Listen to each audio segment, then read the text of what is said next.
आज भारतीय जनता पक्षाच्या संघटन पर्वाचं घर घर चलो अभियान होतं. महाराष्ट्राच्या 1 लाख बूथवर बूथ अध्यक्ष ते प्रदेश अध्यक्षापर्यंत सर्व संघटना ही बूथवर घरोघरी आम्ही जातोय. 1.5 कोटी सदस्य संख्या असलेला भारतीय जनता पार्टीचं संघटन आम्ही करतोय.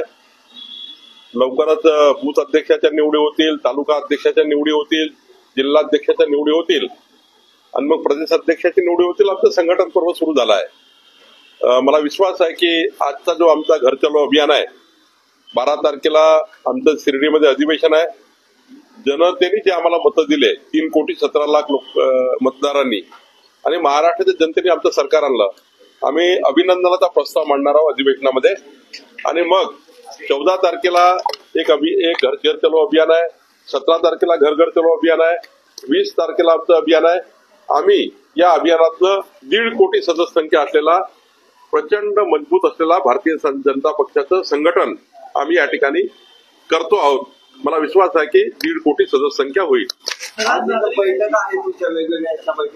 आज विभागीय आयुक्त पुणे यांच्याकडे या विभागाच्या संपूर्ण प्रलंबित प्रकरणाचा निपटारा लवकरात लवकर करण्याकरता आणि माननीय देवेंद्र फडणवीस सरकारने, आमच्या सरकारने, देवेंद्रजीच्या सरकारने जे 100 दिवसाचं आमचं जे कामकाज आहे या सरकारचं, ते प्रभावीशील, गतिशील, पारदर्शी कसं होईल याकरता प्रत्येक विभागाला जो अजेंडा दिला आहे त्या अजेंड्यावरही आमची पुणे विभागाची बैठक आहे.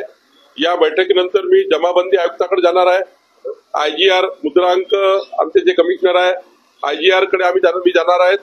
त्यामुळं शेती विकास महामंडळाचा मी आढावा घेणार आहे आणि साऱ्या जिल्हाधिकाऱ्यांना मी सांगणार आहे की पारदर्शीपणे आणि गतिशीलपणे महाराष्ट्राला पुढे नेण्याकरता महाराष्ट्र शासनाने जो अजेंडा आपल्याला दिलाय तो अजेंडा त्या ठिकाणी महसुली अजेंडा तो आपल्याला पुढे न्यायचा आहे आणि विकसित महाराष्ट्राच्या संकल्पाला आम्हाला त्या ठिकाणी पूर्ण करायचा आहे.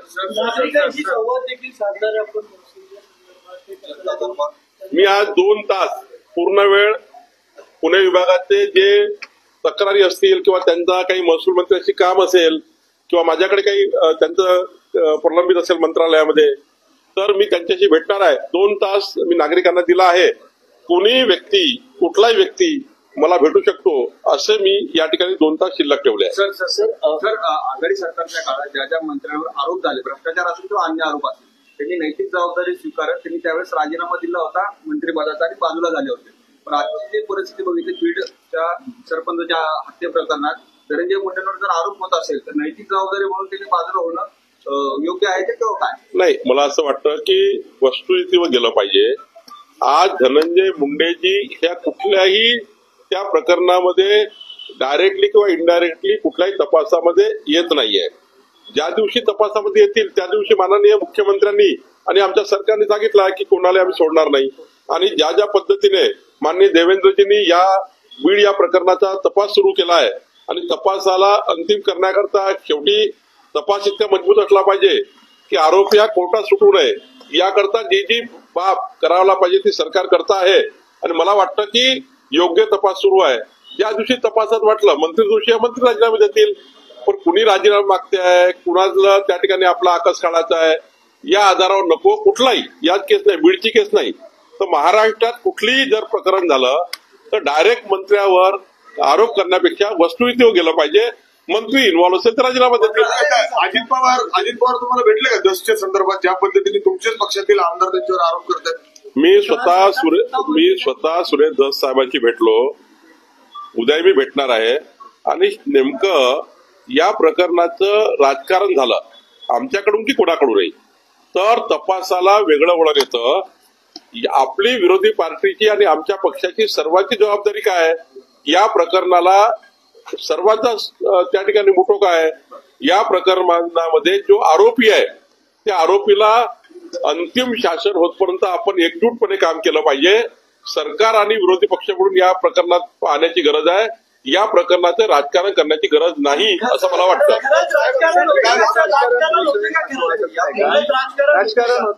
या प्रकरणामध्ये मला कुणावर आरोप करायचा नाहीये, पण अशा आपल्या वेगवेगळ्या भूमिकेमुळं आरोपी हे थोडसे तपासात किंतु परंतु राहिला तर आरोपीला ते सरळ मदत होईल आणि त्यामुळं आरोपीला त्या ठिकाणी अंतिम शासन करण्याकरता आपण सर्वांनी मिळून काम केलं पाहिजे. मीडिया असो, प्रशासन असो किंवा जनता असो किंवा आमचे पक्ष असो. त्यामुळे या प्रकरणाला आता राजकीय वळण जाऊ नये, या प्रकरणाला सामाजिक वळण जाऊ नये, या प्रकरणाला या केसमध्ये गंभीर गुन्हे जे झाले आहेत दाखल, जे आरोपी आहेत त्यांना अंतिम शिक्षा भेटण्याकरता काम करायचं. विधानसभेच्या तोंडावर अनेक भाजपला अनेक लोक सोडून गेली होती, ते पुन्हा एकदा परतीच्या विचारावर आहेत. तसे लोकांनी संपर्क साधलाय का? संजय काका पाटील असतील, हर्षवर्धन पाटील असतील, संपर्कात आहेत तुमच्या? मी आणि भारतीय जनता पार्टीनी, देवेंद्रजींनी, आमच्या केंद्रीय भारतीय जनता पक्षाच्या नेतृत्वाने हे ठरवलं आहे की कुठल्याही नेत्यांना पार्टी प्रवेश घेताना स्थानिक भारतीय जनता पार्टी जोपर्यंत परवानगी देत नाही तोपर्यंत आम्ही कुठलाही पक्ष प्रवेश करणार नाही. एक. नंबर 2, महायुतीमध्ये कुठलाही मनमुटाव तयार होणार नाही याची काळजी आम्ही पक्ष प्रवेश घेताना करणार आहोत. आमची महायुती महत्वाची आहे, त्यामुळे महायुतीला विश्वास द्यायचा आहे आणि भारतीय जनता पार्टीच्या स्थानिक आमच्या नेतृत्वाला विचारात घेऊनच पक्षप्रवेश होणार आहे.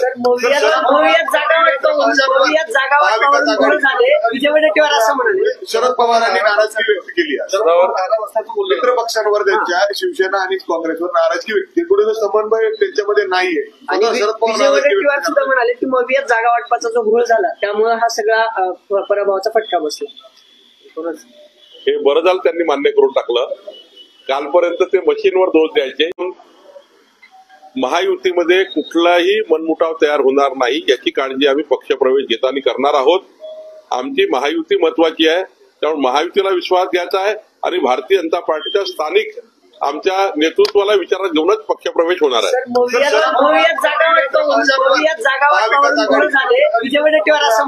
शरद पवारांनी नाराजगी व्यक्त केली आहे मित्र पक्षांवर, त्यांच्या शिवसेना आणि काँग्रेसवर नाराजगी व्यक्त केली. कुठे समन्वय त्यांच्यामध्ये नाहीये. शरद पवार सुद्धा म्हणाले की मवियात जागा वाटपाचा जो घोळ झाला त्यामुळे हा सगळा पराभवाचा फटका बसला. हे बरं झालं त्यांनी मान्य करून टाकलं.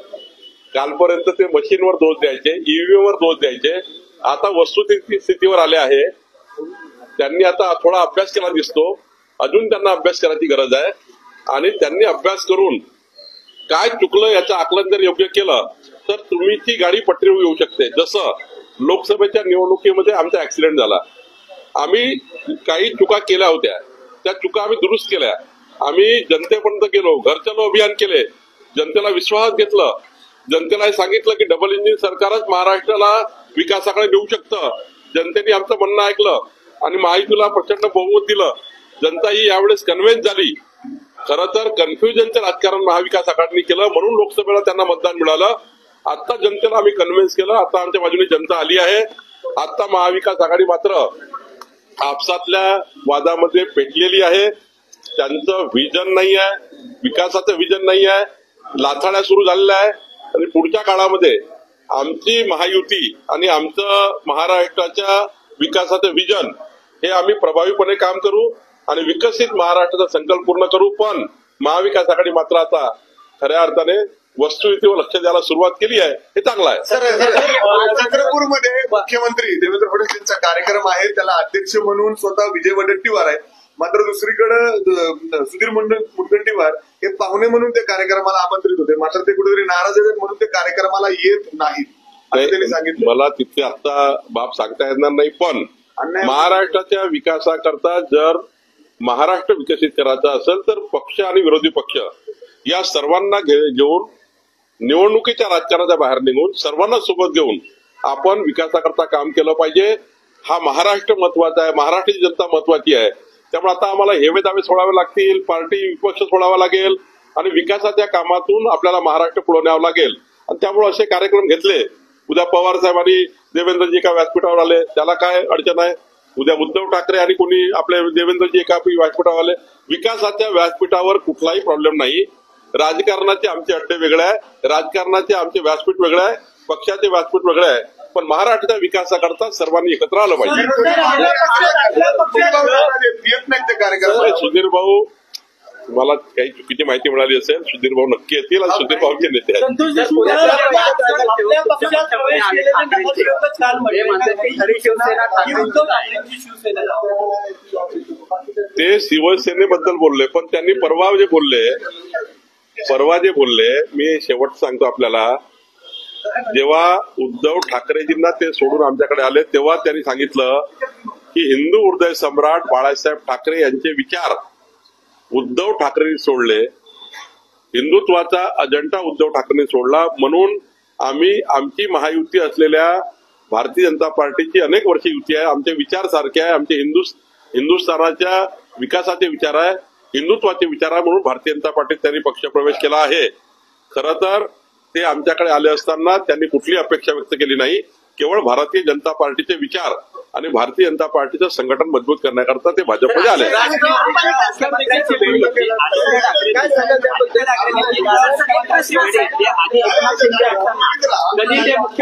मी कालच सांगितलं की महाराष्ट्राच्या मुख्यमंत्र्यांना भेटण्याचे अधिकार सर्वांना आहे. मग आदित्य ठाकरेजी असो की शरदचंद्र पवार साहेबांची भेट असो किंवा कोणत्याही पक्षाची भेट, नाना पटोलेची असो, कोणी असो, महाराष्ट्राच्या विकासाकरता कुणी जर महाराष्ट्र सरकारकडे आलं, महाराष्ट्राच्या विकासाकरता 4 गोष्टी सांगितल्या, शेवटी विरोधी पक्षाकडे काही चांगलं मटेरियल असतं, त्यामुळे त्यांनी जर मटेरियल दिलं तर सरकार चांगल्या पद्धतीने चालतं. त्यामुळे आदित्य ठाकरे जरी आले असतील देवेंद्रजीला भेटायला त्यात काही वावगं नाही आहे. मुंबई महानगरपालिकेचा एक प्रश्न, मुंबई महानगरपालिकेच्या पार्श्वभूमीवर नाराज असल्याची बातमी आहे. तुमच्याकडे बातमी आहे, माझ्याकडे नाही.